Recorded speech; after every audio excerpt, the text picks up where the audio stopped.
Those who disbelieve will not believe.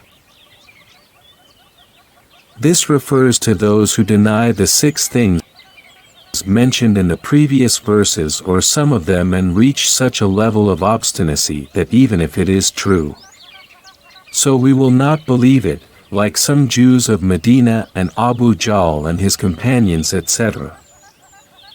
This does not mean that the threat is completely futile, but it is obligatory to convey the message of Allah to everyone, because we do not know who is going to believe in the knowledge of Allah and whose destiny is to insist on disbelief. Intimidation will be rewarded and not intimidation will be repaid. That is why he said that it is equal for them to threaten or not to threaten.